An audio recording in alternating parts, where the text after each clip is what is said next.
then certain cities that were being bombed, like London and Southampton, which is just 15 minutes away from where I live, and the larger cities that were being bombed, they evacuated the children. So they came to Bournemouth, and they took over our schools. So then we just went to school half a day.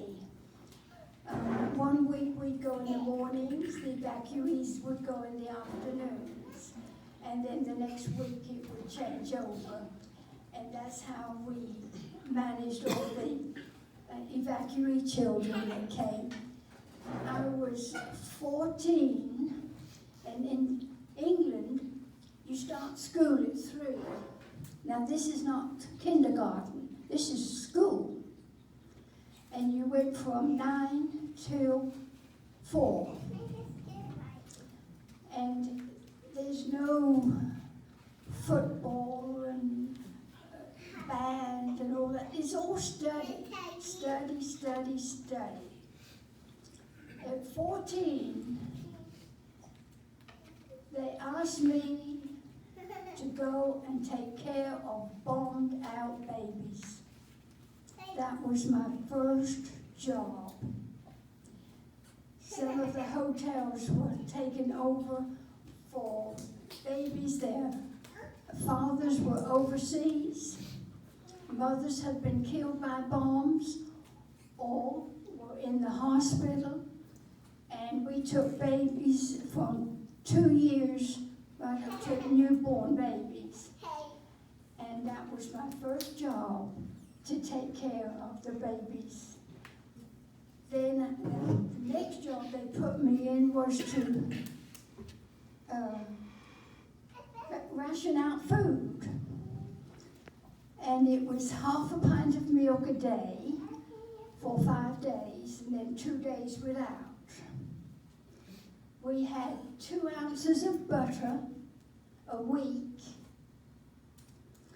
2 ounces of lard a week, half a pound of sugar a month,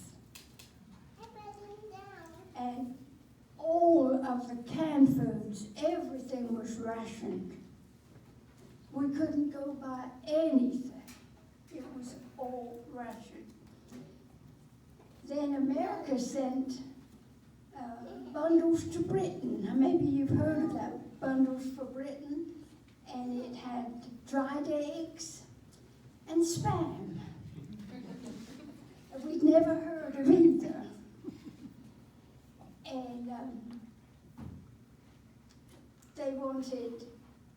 they came on the store shelves, but they wanted 20 points for a can of Spam and 20 points for a box of powdered eggs. We just had 20 points for a month. So there was no way we could purchase them.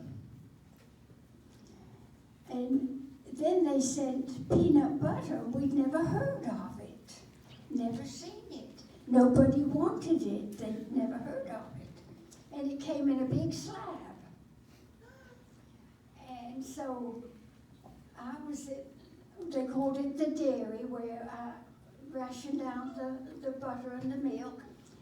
And 2 Canadian airmen came in and said, "Do you have any peanut butter?" And I said, "Oh, yes." And they said they would like some. I said, "Where's your jar?" They thought they didn't have to bring their own jar. All I had was a slab. And we didn't have paper to wrap anything in. So they had to leave without their peanut butter.